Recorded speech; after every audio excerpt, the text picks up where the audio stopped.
To our faith leaders and nonprofit and community leaders, good morning, everyone, and thank you all for joining me here at the Legend Center. I appreciate all you being here today. I want to thank our faith leaders and community leaders. We had a great meeting, a great discussion. These are some of our stakeholders that I've had an opportunity to work with over the last 4 years, putting Jacksonville first. So I appreciate you all being here today. Dr. King's question. Dr. King once said that the life most persistent and urgent question is, what are we doing for others? As we know, it seems like every day when we turn on the news and watch TV, there is someone who's been shot or killed in our city. And, you know, as a father and a husband and someone who has 2 boys who believe that we should be safe and sound in our community, I cannot stand by and continue to watch this violent crime take place in our city. We all know, we can say, well, it's not in Jacksonville, but it is in Jacksonville. What's happening in Baltimore can happen in Jacksonville if we don't do what we need to do. And so enough is enough. Enough is enough. Enough violence in our city. We are not going to tolerate the violence in our city. This is the wrong city to do that in. And so now I want to make sure that as mayor, we have no more kids in our streets dying senselessly. No more acts of crime and violence in our city. We as a community can do better than that. We're all working together to make sure that we live in a safe city. So what I thought I'd do today is what I said to all of my colleagues who are working so hard with me to focus on prevention and intervention.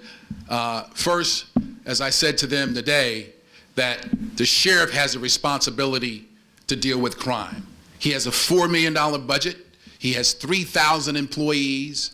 His budget represents 40% of the city's budget and 52% of the staff of this city. And so his job is to focus on crime.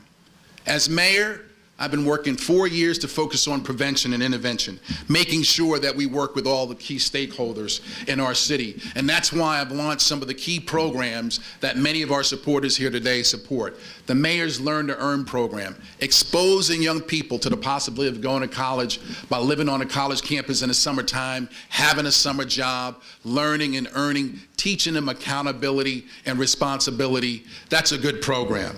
The summer job programs, which we expanded, making sure that young people have an opportunity to have a summer job, to put money in their pocket, keep them off the streets. We're going to continue to do that. Our youth initiative that we announced last year during Martin Luther King's birthday is strong. With our Youth Advisory Council, we have over 55 young people advising the mayor on how to make it better for them. And these kids are from all over the city. They're from public schools, private schools, virtual schools, home schools. These kids are adding value. Continue to empower them to make sure that they have a seat at the table in our city. And then when it comes to prevention and intervention, Renew Jacks.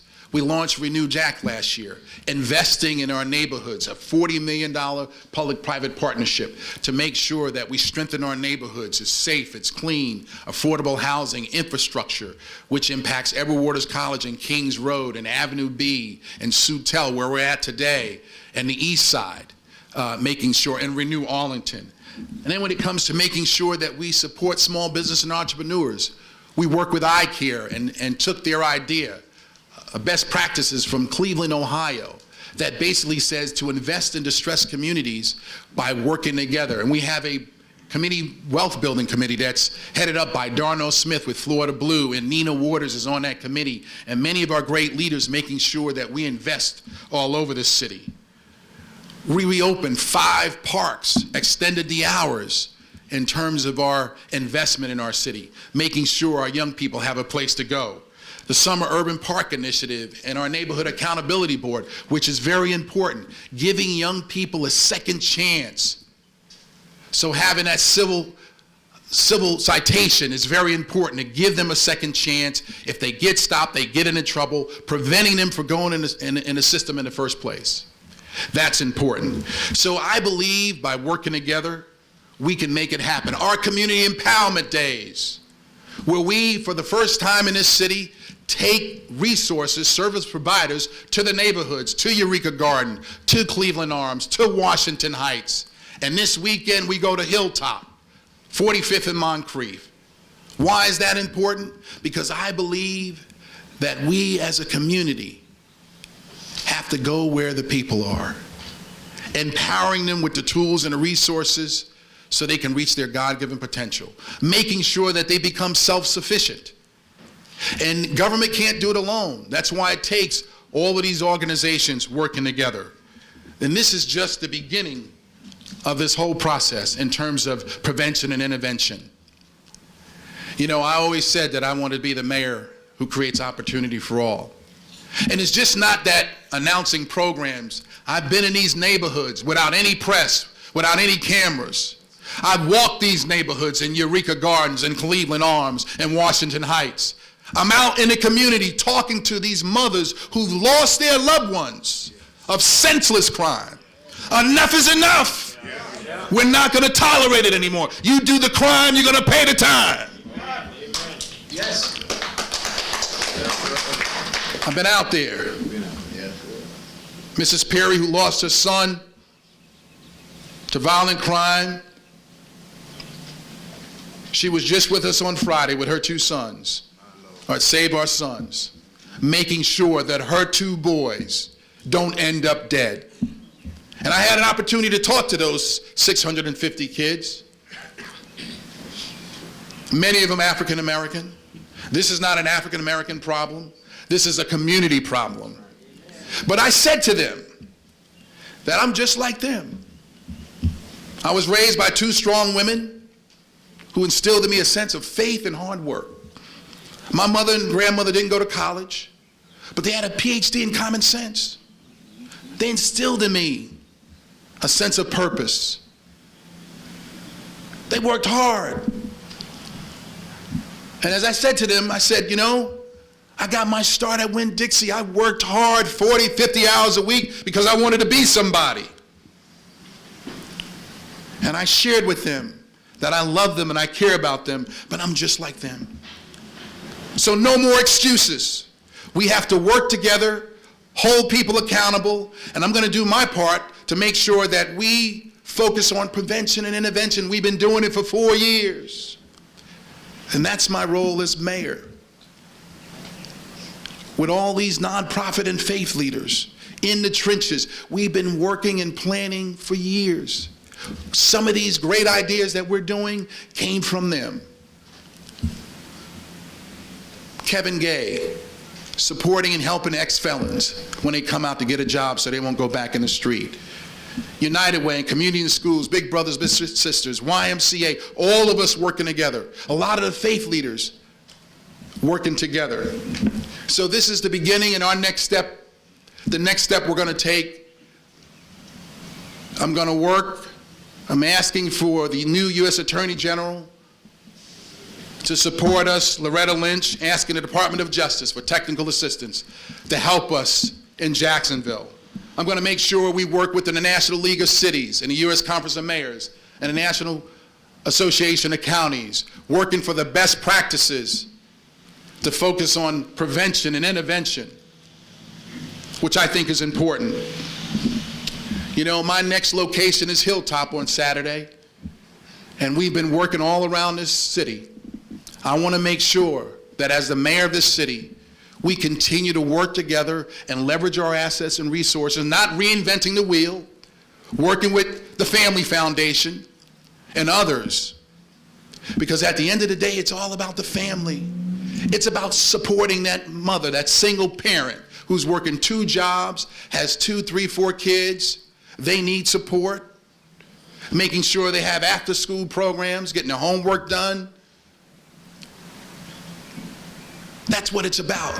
It takes all of us working together. So working with all of these organizations, getting best practices is so important. But we have the responsibility as a community, each and every one of us. Taking off the mayor title, I take off this title as mayor, and I'm a father and a husband. But I still got to go out there and make sure that I'm helping some other young kid in this city, some family, with the faith-based community. No one organization can do it alone. Not one. No one organization. It takes all of us. Each and every one of us. This is a great city, a wonderful city. We've worked 4 years on bringing this city together. Not dividing it, not being cynical, not being pessimistic, but optimistic, working together, creating opportunity for all, no matter what side of town you live on.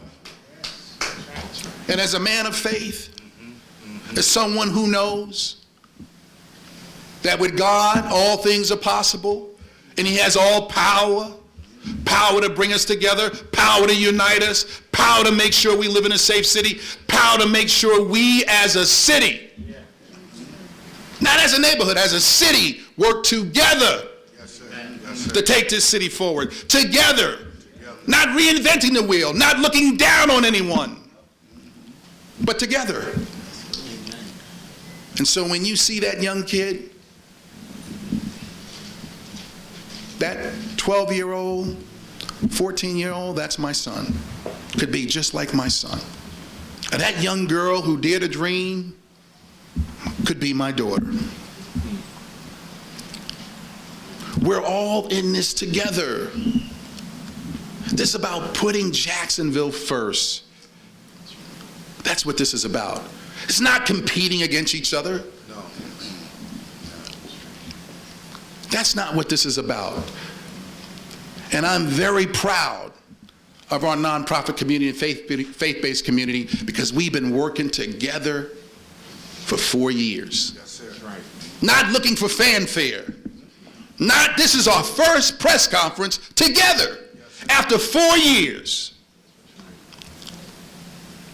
Imagine that. You got a mayor who don't care about press and bragging about accomplishments. It's all about results, working with people, inspiring them, giving them hope and opportunity, and let them know that we love them, we care about them. That's what this is about. And so I look forward to continue to working with everyone here today. And I want to say to all the young people, crime and violence is not accepted in Jacksonville, will not be tolerated in our city. It's not going to happen. Enough is enough. So if you're out there committing a crime, taking someone's life, you're going to do the time. We're not going to let you destroy our neighborhood and our community. Not happening. It's not going to happen. So you have an opportunity. If you need help, we're going to be there for you. But with opportunity comes accountability and responsibility. Yes, sir. And that's what I said on Friday to all those young boys. We're going to do our part. I told them, you know, people thought my dad was in the military. He was missing in action. It was my pastor who's like my dad. He baptized me. He married me off. He named my 2 boys. That's my role model. It's my hero.